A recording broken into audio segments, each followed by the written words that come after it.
Yeah, everyone remembers their first run down Kitzbuehel, and mine was good. It was, as any rookie would have it, it was scary and intimidating and exhilarating all at the same time, and feeling out the course, a totally different course, a technical course, a tough course, and it was a much different experience for sure. Your first time down it, but even so, like having a 5-year gap in between my first time doing it and my second time, it's almost like the first time again. I haven't really had that much experience on this. I've only had 2 runs, and today was my third. So, I wasn't quite. I don't think I was quite as intimidated as some of the rookies, that we have on the tour. But for sure, I was intimidated today. No doubt about it. It's one of the gnarliest and intimidating hills. Not the most demanding. I think Bormio has that one, but definitely a force to be reckoned with. Knowing that, knowing that you've seen this hill before, what do you look for when you're going through an inspection? Today. Particularly today. What did you look for? Yeah, today I was just looking for a line that I wanted to execute. Tomorrow will be a much better actual day in inspection because now you have something to base your line off of. Like your execution. My execution today was, really good in a couple sections and really poor in a couple sections, and I can, make up a ton of time by, making these, a couple minor adjustments that really link the whole course together nicely. So I'm going to be looking at that.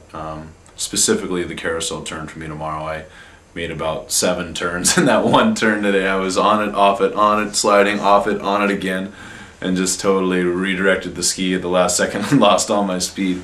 And tomorrow I'm gonna find my line and see it where I can make one clean, consistent arc, that kind of deal. And you need a training run to make mistakes in order to clean them up, if you haven't skied a hill in a long time. That's what training runs are all about. When you're on course and say like you just huck it over the Massafali and you stand on that left boot, make it around that turn. Do you have time in your head to go, whew, I made it through there, sweet?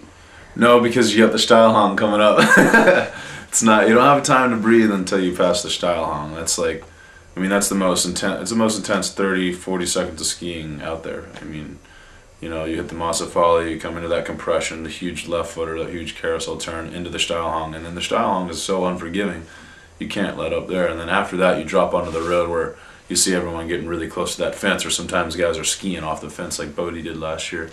And that's finally, after that section, you drop into your bully and you have time to kind of take a deep breath and get ready for the next section of the course. Cool. You launch out with a Hausberg jump, and then you've got that hard right foot turn to make it onto the transition section across there, which is just gravity pushing you down the whole way, but you're accelerating the whole way down that. How do you hang on to that edge?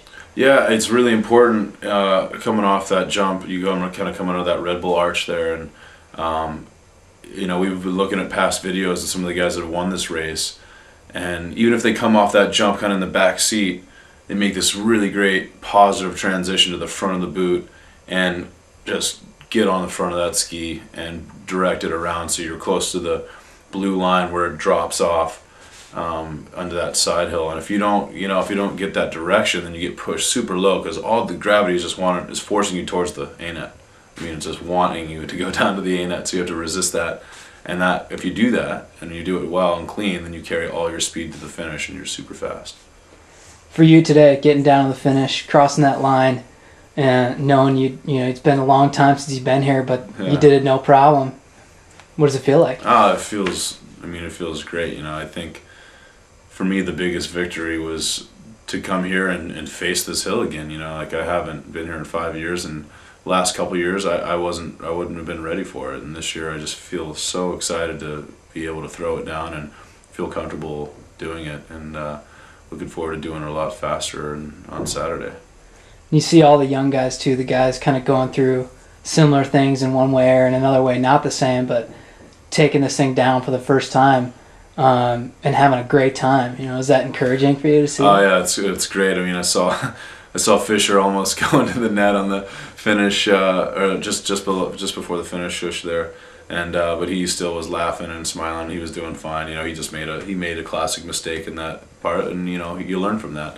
And I saw why Brett come down and just as happy as can be, and just to see that smile on his face was priceless. You know, and I was hanging with the lodge with all of those guys today because we had so many delays and so many, you know, fog and holds and all this stuff, and so we're all sitting there, and I'm like, guys, you know, I know all of us feel, you know, like we're being sent to a battle we can't win right now, but it's gonna be all right. It's just, you know, you're gonna figure it out. It's just one training run. The top, it looks more intimidating than it is, and you're gonna love it when you get done with it. So I think they all responded pretty well, and yeah, I mean, I remember my first time, Los Chus was like, hey, you're gonna be all right, man. Like, don't worry about it. And he could see the fear in my eyes and tried to calm me down, and that's, yeah, you gotta just kind of joke about it and harness it in any way you can.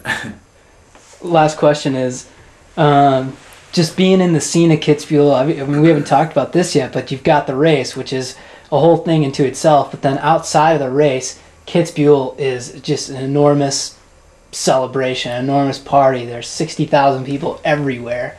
You know, what's it like competing in the middle of that scene? Yeah, it's not really, yeah, I mean, it's amazing having all these people here, but like when you get up early, you go on the hill for your inspection, and you're really there before the huge crowd kind of comes out. So you don't really realize it until you come down on the finish and you look around after your run and you see just the sea of people. It's pretty incredible. But yeah, you can feel it in the air the moment you drive into this place. You know, you can just feel the history behind it and how much the town and the country puts into this one weekend. I mean, they're building the most elaborate structures that are just here for the weekend right now. These huge, beautiful, you know, they're not tents. These are like buildings that they're building just for the weekend, and you just see how much they love it and what they do for the sport. I mean, just a training run today, they're probably tomorrow is going to be televised. So if that gives you any bearing on how much this means to Austria and this town, it's pretty incredible.